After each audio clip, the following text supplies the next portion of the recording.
Russia ఒక shocking నిర్ణయం తీసుకుంది. బంగారం అమ్మడం లేదు. బంగారం అమ్మకుండా ఇప్పుడు ఈ నిర్ణయం తీసుకోవడానికి ప్రధాన కారణం బ్లాక్ మార్కెట్ని నిషేధించడం అంట. జనవరి, ఫిబ్రవరిలో దగ్గర దగ్గర 11-14 టన్నులు బంగారం అమ్మింది. ఎందుకంటే తన యొక్క నిధులు ఖాళీ అయిపోతున్నాయి. పైగా ఆదాయం కూడా తగ్గింది. యుద్ధాలు 4-5 సంవత్సరాలుగా జరుగుతున్నాయి కాబట్టి తన యొక్క ఖజానాన్ని నింపుకోవడానికి తన దగ్గర ఉన్నటువంటి 800 టన్నుల బంగారంలో కొంత అమ్మడానికి బయటికి తీసింది. 14 టన్నులు గత 2 నెలల్లోనే అమ్మింది.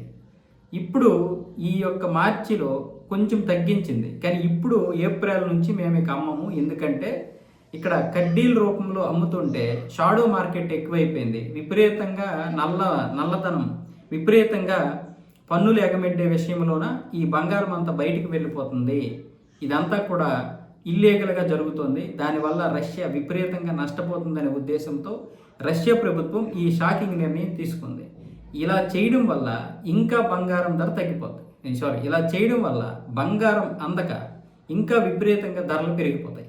ఇప్పటికే అసలు ఎందుకు పెరుగుతుందో అర్థం కాని అంతర్జాతీయ మార్కెట్లో ఇప్పుడు రష్యా దగ్గర బంగారం కనుక అంతర్జాతీయ మార్కెట్కి అందకపోతే, ముఖ్యంగా మనలాంటి దేశానికి అందకపోతే ఇంకా అది విపరీతంగా పెరిగిపోతాయి. దగ్గర దగ్గర మనం 1000 కోట్ల బంగారం కొన్నాం ఇప్పటి వరకు ఈ 2 నెలలు.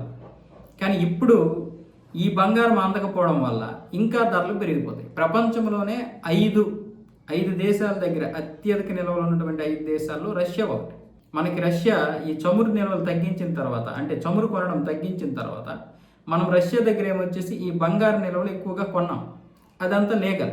కానీ రష్యా దగ్గర ఉన్నటువంటి వారు చాలామంది ఇల్లీగల్గా ఈ బంగారాన్ని తీసుకుపోతున్నారనే ఉద్దేశంతో ఇప్పుడు ఈ యొక్క కడ్డీలకి చాలా వరకు నిషేధాజ్ఞలు విధించింది. ఎవరైనా సరే 100 గ్రాముల కంటే ఎక్కువ తీసుకెళ్ళడానికి లేదు అని కూడా ఆదేశాలు ఇచ్చింది. ఈ నేపథ్యంలో బంగారపు ధరలు విపరీతంగా పెరిగిపోతాయని అంతర్జాతీయ మార్కెట్లన్నీ కూడా మళ్ళీ ఇప్పుడు లబోదిబోమంటున్నాయి. అంటే ఎంత పెరిగిపోతుందో కూడా తెలియదు.